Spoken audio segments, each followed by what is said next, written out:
Hey guys, welcome to my channel. Today we're working on a Stihl MS-170 chainsaw. It's having trouble starting right now. You have to pull it a million times to get fuel primed up into the carburetor for it to fire. So I believe it's having a check valve issue inside the little carburetor there. And I will explain how to fix that. And we're gonna do a full carb rebuild on this. And I'll just go through a few things that I like to check. This little screen here. So you pull these nuts off, pull this off. There's a little, kind of like a bug screen behind here. And they might look different on a bunch of different saws. Some you can just thread out with a socket, but you always want to check that. Same thing with like trimmers or anything small engine. Those will get plugged up and all gelled up and corroded with exhaust, like just, what's the word I'm looking for? Just charcoaled up. And you'll hear it because it won't start very good and it sounds like someone's holding a rag over the exhaust. But that's something I always check. I checked it on this one this year already. So this is actually my mom's saw. And then you're gonna want this all the way down, flip your lever over, and the cover just comes off. Check your air filter, make sure it's clean. This one looks, let's see the bottom side here. I believe that's where it collects. So just pull your air filter up. Try not to get any crumbs down the hole. I'm gonna be cleaning that anyway, but it's not too bad. Okay. And then I'll check spark plug too here. All right, so pull the cap off. You gotta be careful when you pull the cap off. Make sure you don't pull sometimes those wire things come out in there. I don't even know what you call them. Just the plug cap wire insert in there. Holy, you tightened this last. Must have been me. Holy, nope. Probably Dad. Yep, definitely was Dad. You don't need them that tight. But you can see the plug. There's my camera here. Plug's really dry. It's like actually a beautiful color. Normally I'd change this plug. I don't have any in stock right now. But you can see that nice brown color. It's running good. So it's just not getting fuel. When you pull it, it chokes on. The plug won't be wet for 15, 20 pulls, and then it'll finally fire and it runs like it should. So we will put this spark plug back in. And I'll leave that off. And we're gonna start removing the air box, I guess, on this, and the carburetor and stuff. So what I usually do first, I'm gonna go right now. You guys, when you see, I'm just gonna blow it all off. And you leave the choke on, so no wood shavings or anything go down the intake hole while you're blowing it off and into your motor. So I'm just gonna go blow all that off there. You can see it's all kind of greasy in there, just to clean it up a bit. Okay, so there's two 8mm nuts in here. So you're just gonna buzz those out. There's one. This one's kind of behind the handle a bit, but this is a little bit flexible, so you're able to get that in there. I just got a 1/4 inch 8mm. And of course, that's gonna stick in there on me. There. Take those two nuts out. I want to get this air box off, and it just popped off like so.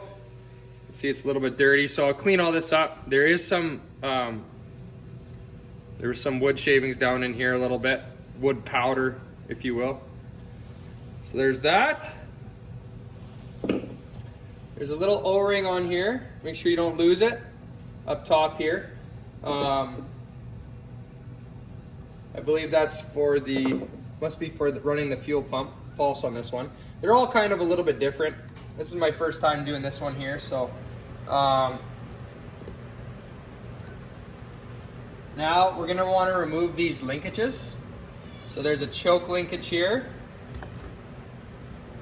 and some of them are pretty straightforward.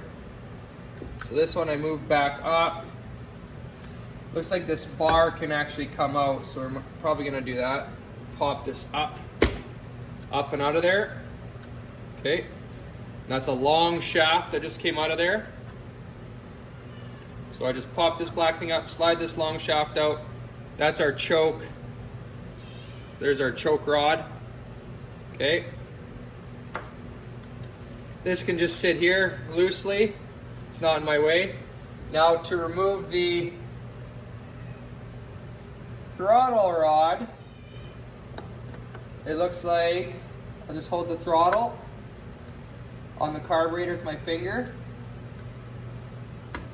And so I'm pushing down on the lever arm on the carburetor, and then I just pulled the linkage back a bit.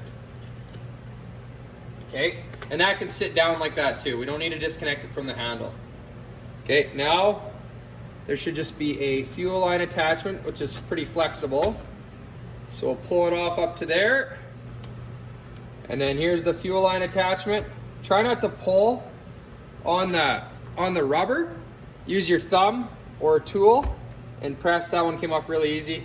Press on the thick body so you don't stretch the line too much, okay? And there's our carburetor. Okay, so that was pretty quick and easy to get that off.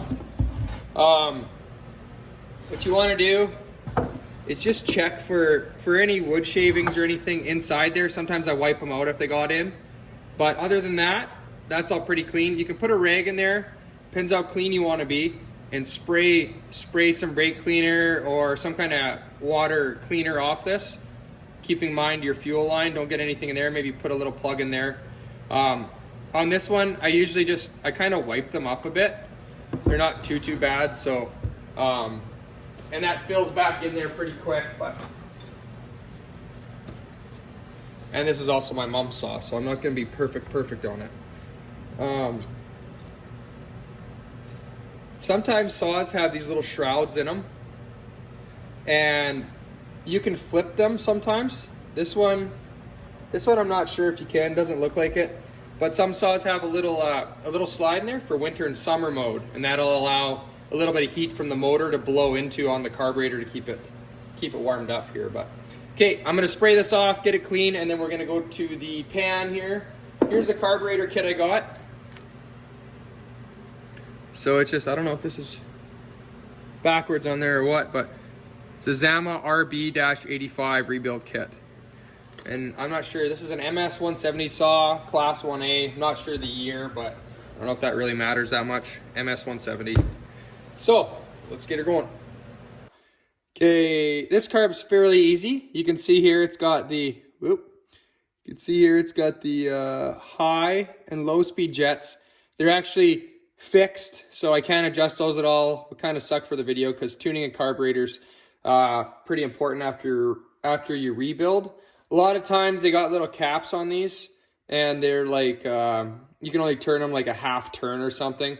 So it's not that if you can leave them in, just leave them. Sometimes I like to play with them, but usually end up being back pretty close to the same way once you rebuild the carburetor. So leave those caps on if it's not too green inside. A lot of times just these diaphragms fail in these saws. Unless it's been sitting for like 10 years, then you probably want to pull those out and clean those adjustment jets too. But like I said on this one's fixed, so very easy. So we'll pull these 4 screws on top here and this one on the back. Now, little pro tip for you guys. This is I don't know if it works good with these ones, but a lot of the stuff I do in the shop, yeah, it fits pretty good.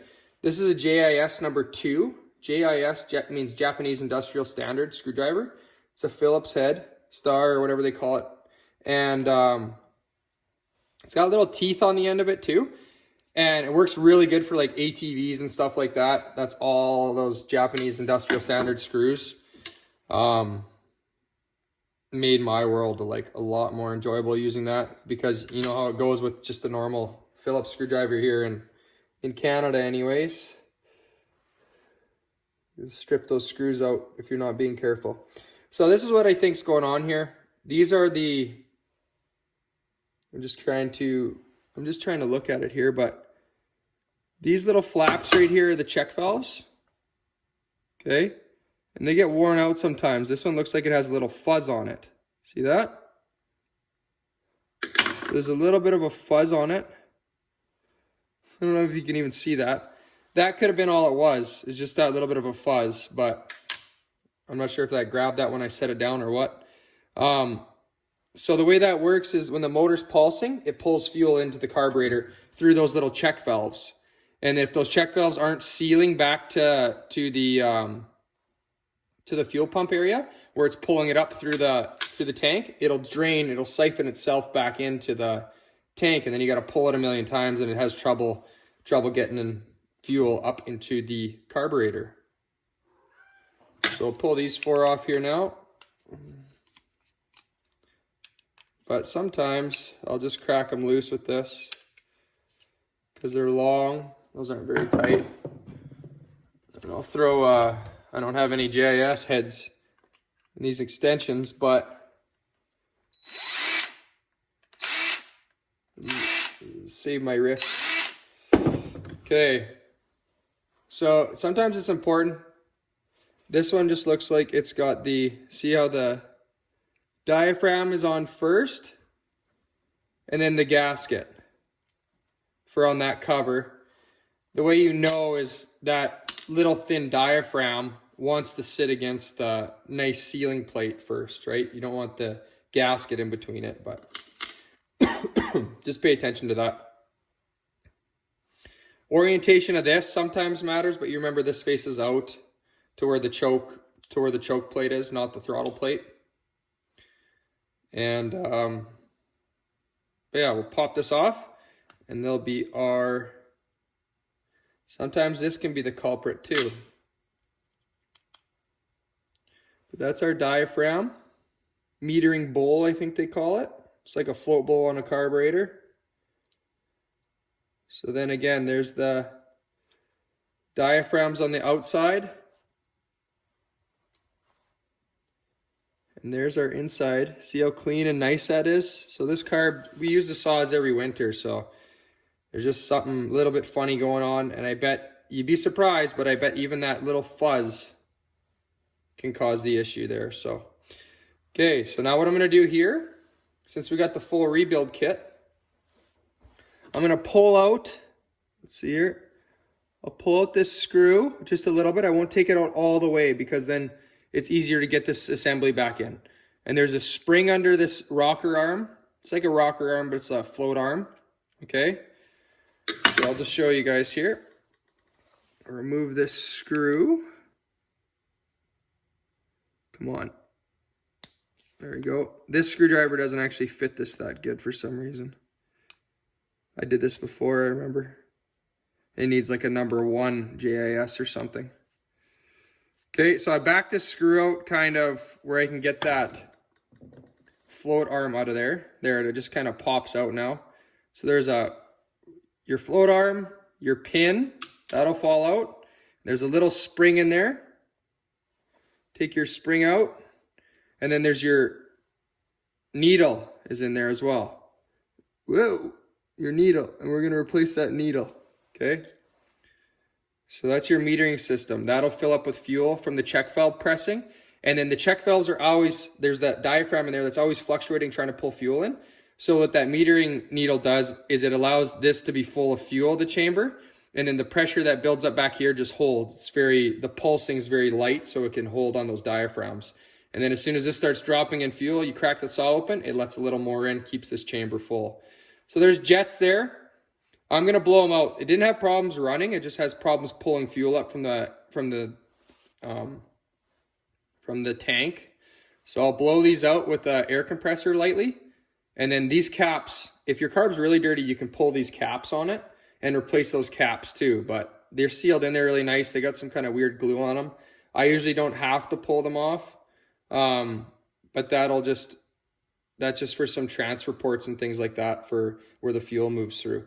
So I usually don't pull those ones off, but the kit does come with, you can see in there, the new caps to seal those up. And the way to crimp those in is once you dig those out, usually I drill them out and I pry them out with a pick screwdriver. And be careful not to go crazy through with your drill bit. Just go through it just so you can get your screwdriver tip in there. And then you put the new ones in, and then you want to like tamp them kind of flat, just above flat, and it'll seal around the edges. But like I say, usually I don't like to mess with them because sometimes you do more damage than good, and they're already good enough. So, all right, I'm gonna blow these jets out, and I'm gonna blow all these orifices out Keep in mind there's a little screen in there for screening your fuel. Don't blow that out and lose it. But I'm just going to blow everything out, hit all the orifices, and make sure there's no crumbs or anything in there. Blow the fuel spout out and everything, okay? You just got to watch, put your safety glasses on, but don't blow your parts around on the bench either, because you'll be missing some stuff after.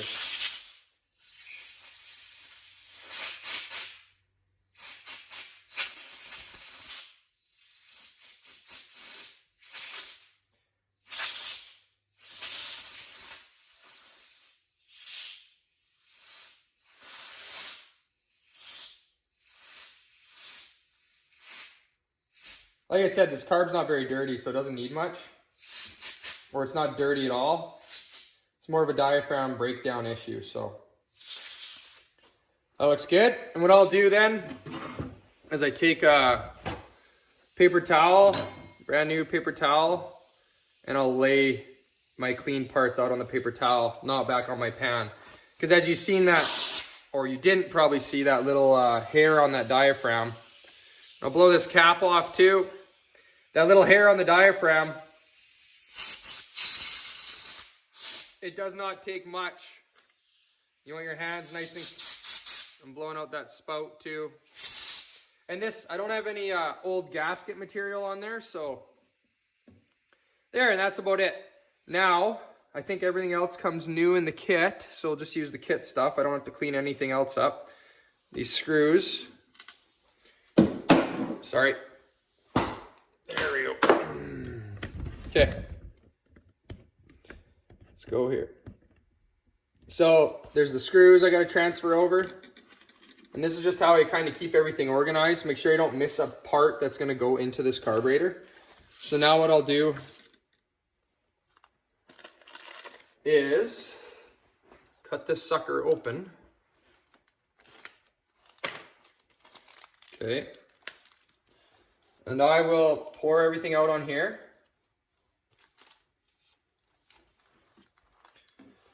And I make sure my hands are clean. You don't want any dust or anything on them. I just grabbed that razor blade and it had a little bit of dust on it. So wipe your hands up. If you have a sink, wash your hands. I don't have that luxury out here. So I know I didn't need that diaphragm.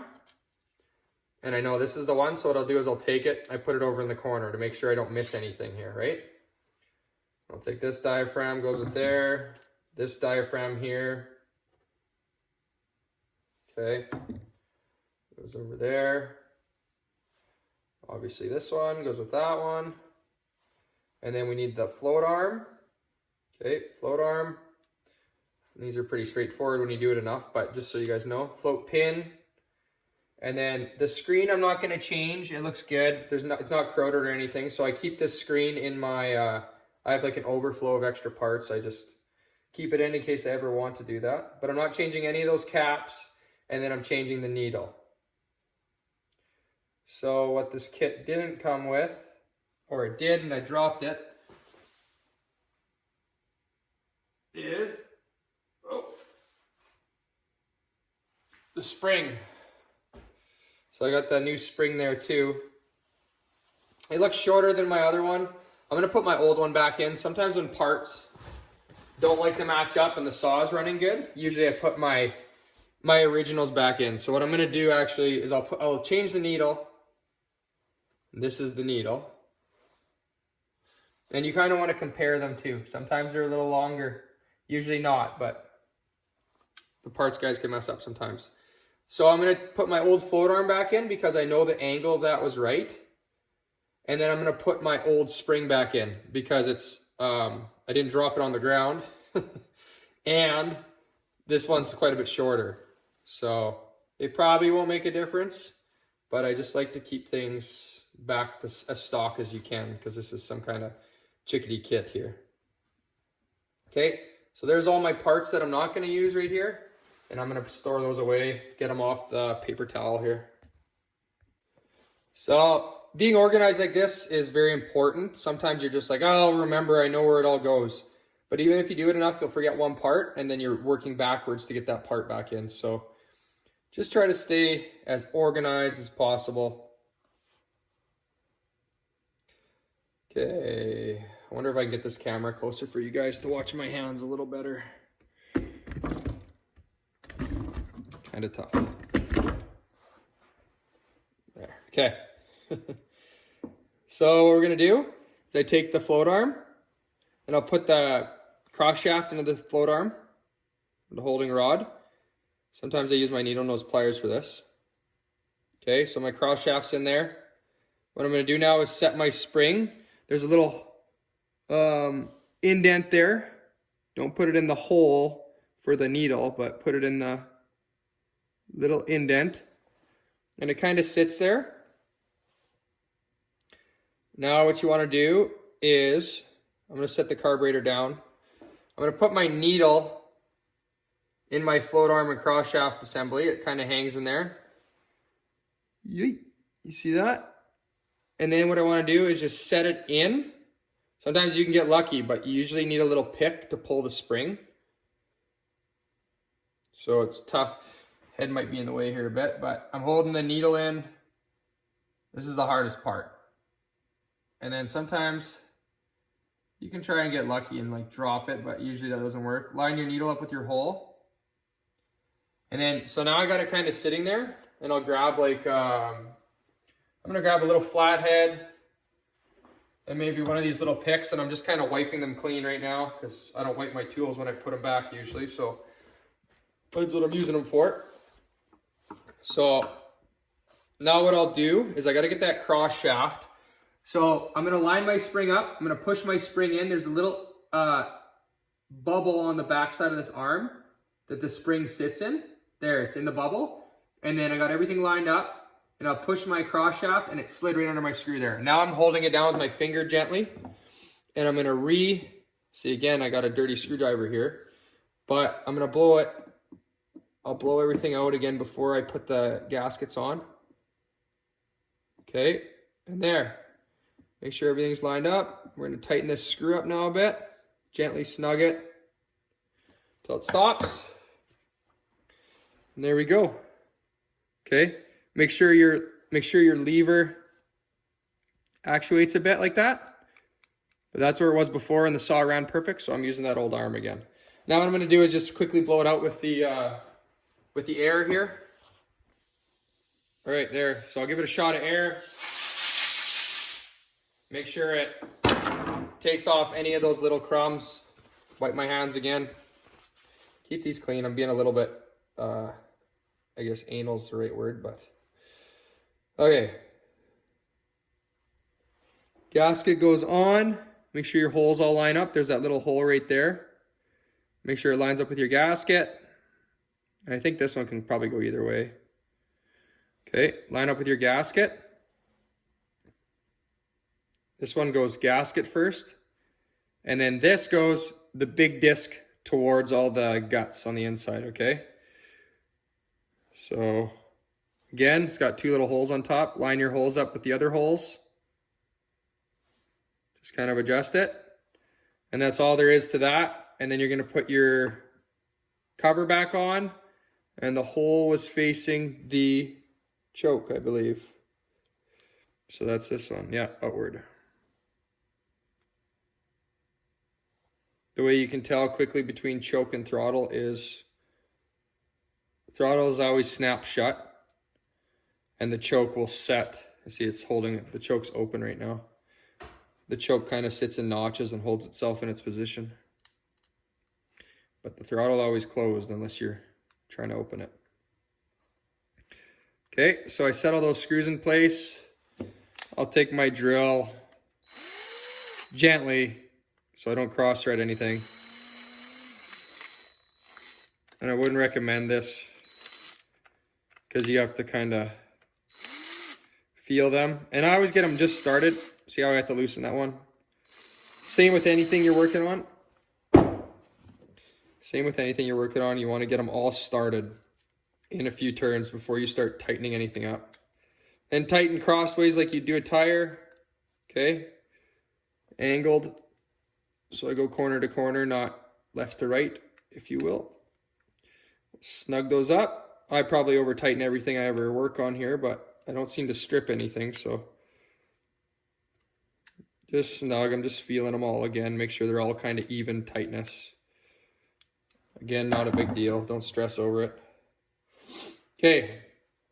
Now this other side, we're going to put this diaphragm on. So this is really probably all I needed to do with this carburetor, but because I got the whole kit and everything, might as well just kind of look at everything while it's off, right?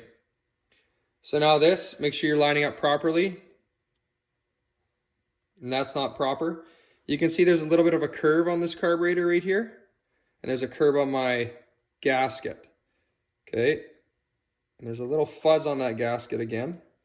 So what we're going to do is there. And the holes should kind of line up. The curve matches the curve. And then you see your two alignment pin holes, because this cover's got little pins on it to line up. So you can't really do it wrong. So there, and then line your curve of your gasket back up with the curve of the carburetor. Okay, holes on holes. And then pop this sucker on here.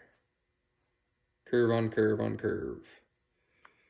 Okay, and I kind of give it a little jiggle. Make sure it seats good. Make sure it found the holes. Okay, don't force it through the little diaphragm gasket. The little thin papery one. Put your screw back in.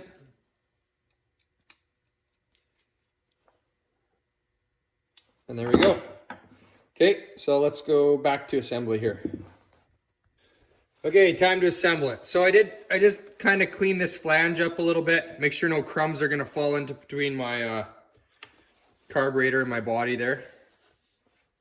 One thing to check, your fuel line. Just check it for cracks or anything like that. You usually notice fuel leaking if it was cracked, and it probably doesn't prime up that good because it'll be pulling air instead of fuel. So this one would prime up and it would run good. So, but I did check it anyway. I kind of blew some air into it, made sure there wasn't no, and I put a little bit of soap and water on it, made sure there was no air bubbles forming or anything like that. So, okay, reverse order of how you took it off, if you can remember. Okay, so I did my fuel line last, so I'm going to do that first. Slide it on all the way as far as you can. Okay, I'm going to stretch it a bit. You kind of have to stretch it to get it on. And then line your pegs back up. Again, make sure there's no crumbs in there or anything like that. Okay, we are going to slide it on. Make sure your fuel line's not kinked. It all looks good. Now, next, what we're going to do is attach our linkages. So I got my throttle linkage here. And we got to hold that throttle wide open again for it to slide into its slot where it was. Okay. And that's good. Now this one, remember, it slid into the end of this shaft here. Let's see where the hole is. There's the hole. Okay, and then we're going to pop it in the slot here. You can see how it kind of lines up.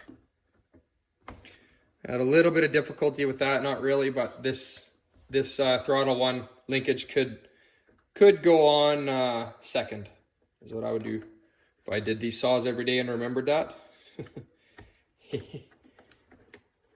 Okay.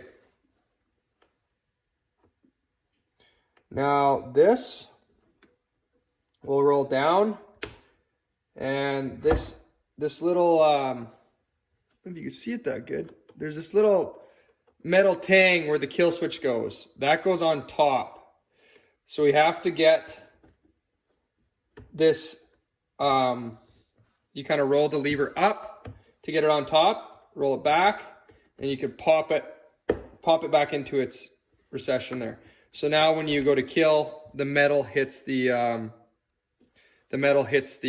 kill wire metal to kill it when it goes all the way up. Okay? So leave it in that position there. This carb's very easy to work on. Now,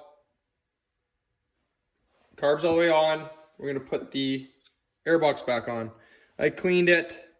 Make sure there's no crumbs in the hole. Okay. Double check here.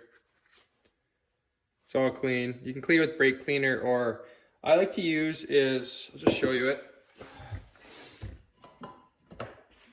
This silicone lubricant, and it's for like plastics and rubbers, I think, and stuff like that. Mostly rubber, and it'll keep it more fresh rather than like brake cleaner dries it out. You could even use like WD-40 or something. Just brake cleaner's not the best. This O-ring here too, we're gonna put a little bit of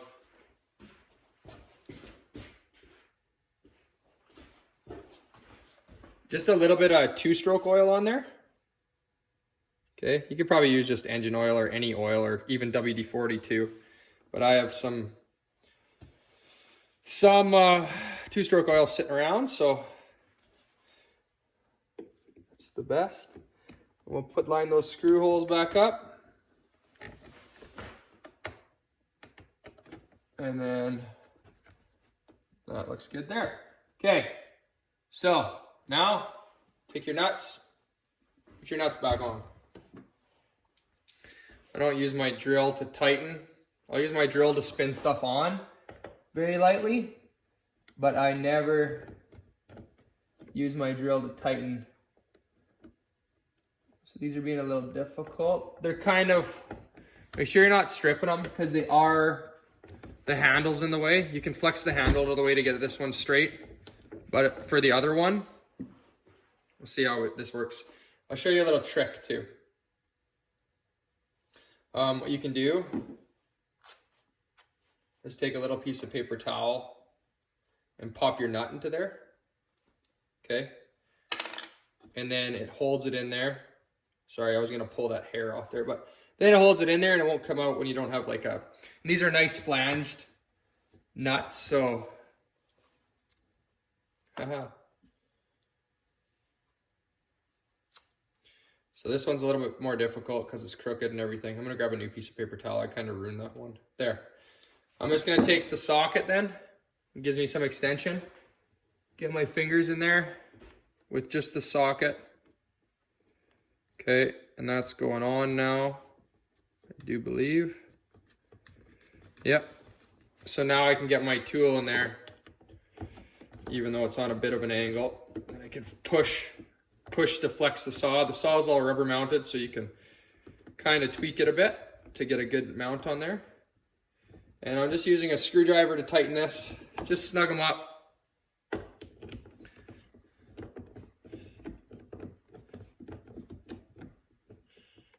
Like so. Okay, those are all back on. We're gonna put our air filter back on. I blew it off with the air compressor. This clips into the little notches in the front. Okay, and then you want your arm, your choke lever, run lever, all the way down. Flick that up and it's locked in. Voila. Okay. How many pulls do you guys guess here? Let's get it set up.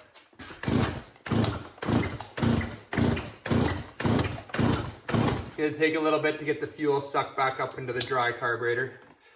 If you want to avoid this, you can put some fuel down the spark plug hole before you do it. Then you pull it and it'll fire up and suck it really fast up there. But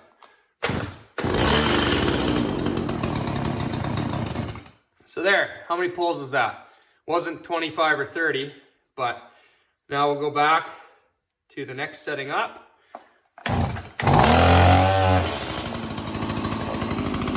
There we go. I don't want to smoke my shop up here.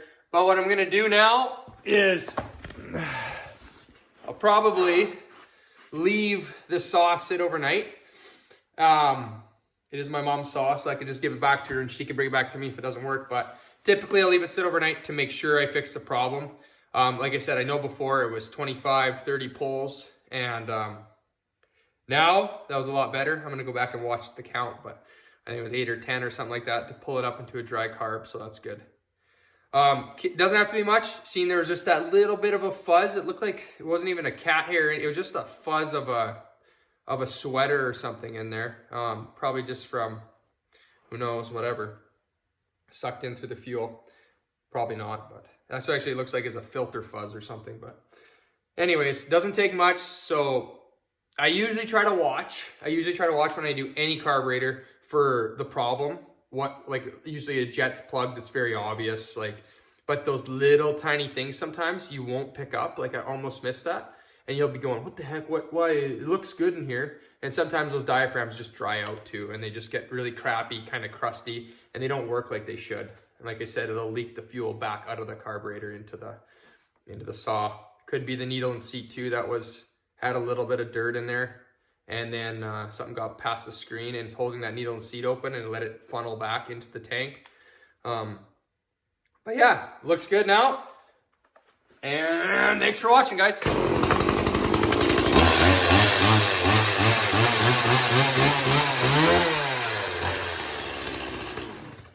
Make sure you let them warm up.